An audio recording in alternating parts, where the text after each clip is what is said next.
Now for global business updates, Rotus Udiri joins us. Good morning, Rotus. Good morning, Dr. Basi. Good morning, Ayo. Good morning, Bimbayo. Good morning, all our viewers out there. Begin with Asia. Asia markets generally upbeat this morning, tracking Wall Street last night, although we do see the Shanghai Composite Index in mainland China down. Look at the Kospi over in Korea. Technology stocks, chip stocks mostly pushing that upwards. We move to Alibaba.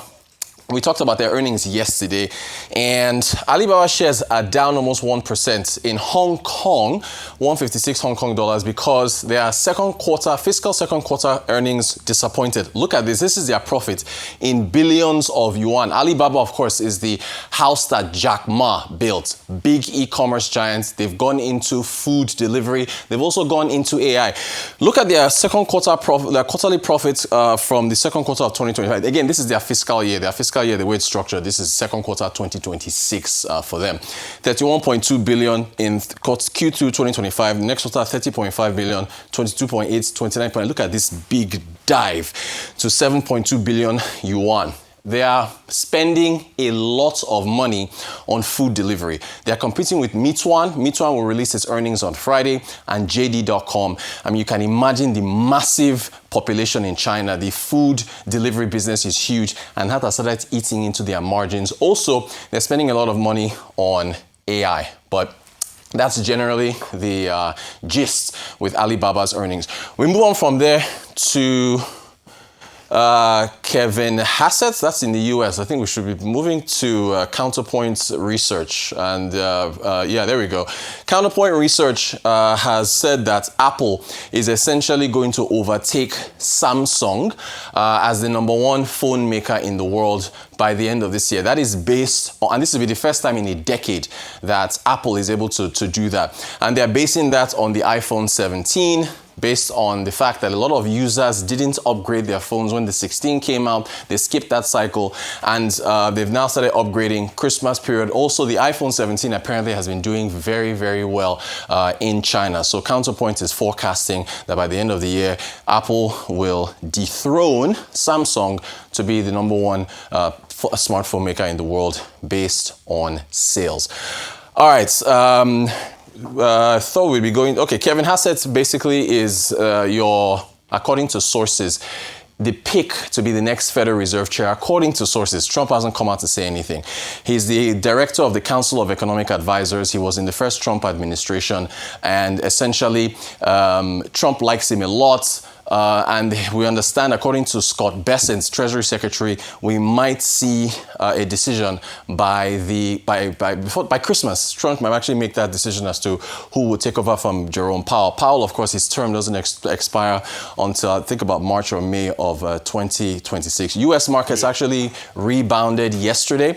They extended their gains yesterday, but we also saw retail sales for September falling, and it looks like the U.S. consumer is pulling back a bit. So that, of course, boosted the probability of a Fed cut, which of course boosted markets.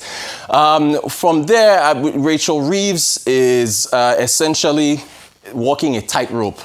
It's budget day, and she's walking a fine line between your backbenchers of the Labour Party and bond investors over in the UK, because that budget is essentially the backbenchers in the Labour Party they don't want higher taxes. They want her to essentially spend more on welfare, subsidies, and so on. But if you do that, you blow up your fiscal hole, and bond investors will sell off on UK gilt. In fact, UK gilts are starting to their yields are starting to rise past the US and Germany. So it's a big day for Rachel Reeves. About 12:30 later today, we'll get that budget day from Rachel. ChatGPT, a viral video here from a 3-year-old using his dad's tab. Take it. It went viral yesterday. Incredibly adorable. Take a look. Wait, what is it?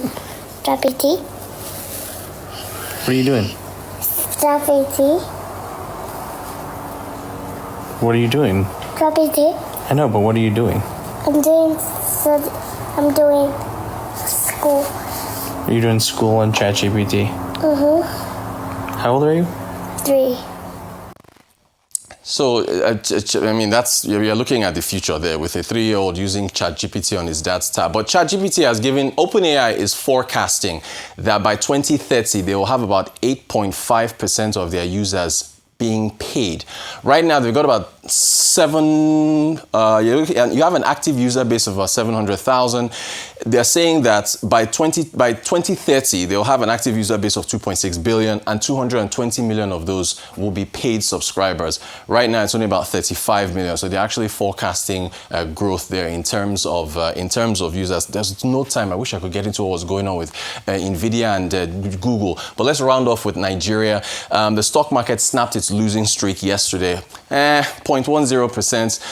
Still not too bad. Year-to-date return now at 39.6. The Monetary Policy Committee held. I got it wrong. I thought they were going to cut. A lot of people thought they were going to cut. Maintained the monetary policy rates at 27%. This is, of course, here in Nigeria. They did tweak the asymmetric corridor, plus 50 basis points to minus 450. So this was supposed to disincentivize keeping cash with the central bank, with the banks, right? And the cash reserve ratio was left at 45% for commercial banks, 16% for merchant banks.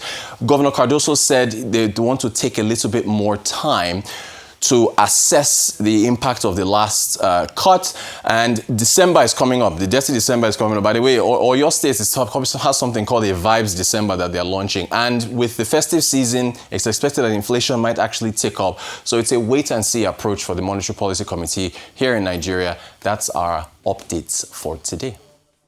All right, okay. Let me start off with Apple sales and them dominating the market. The smartphone market is set to increase, projected to increase by up to 3.3% next year. And the share, I think Apple is set to control about 17% of that market next year. A few things have been highlighted as the reason behind why they might dominate the Samsung makers. And this conversation has been ongoing for so long. Even individuals talk about iPhone. It's almost creating a culture, building a culture around this. But a few things have been highlighted. Number one is the design and innovation with regards to the iPhone phones. Smartphones, they're hoping to launch iPhone 17e, which is a budget-friendly version of the iPhone 17. They're changing their designs. We're looking forward to getting a flip phone iPhone. And then also when you look at the COVID-19 period 2020, a number of them are said to now be in the situation to upgrade their phones. So even iPhone themselves have said that, Apple themselves have said that they've seen a surge in the purchases of their iPhone. Despite the cost and the price, they have seen, increase in market share. So look forward to seeing that even emerge. Now, very quickly on the Oyo State one, should we look at a federal or state approach to tourism? Because Dirty December is supposed to be nationwide, isn't it? Yeah. Why are they now looking at Vibe December? But maybe we might have more of an opportunity to maximize tourism if there's a sort of healthy competition among states to maximize tourism in the December period. Okay, Kevin Asset. You say Kevin Asset is the clear favorite. Well, the expectation is very clear. There's going to be a politicization of economic policy in the United States in line with what Donald Trump wants. So the man who is leaving, what's his name again? Powell, yeah, who is leaving in May 2026. It's exactly May 2026. I've been talking about data. Now, benchmark rates in the US will now be determined not by data, but by politics, right, what Trump wants. So you are going to have a loose regulatory policy, and this is going to cause a lot of anxiety on the part of, investors, yeah, and could roil the markets, basically. Now, too, let's talk about Nigeria.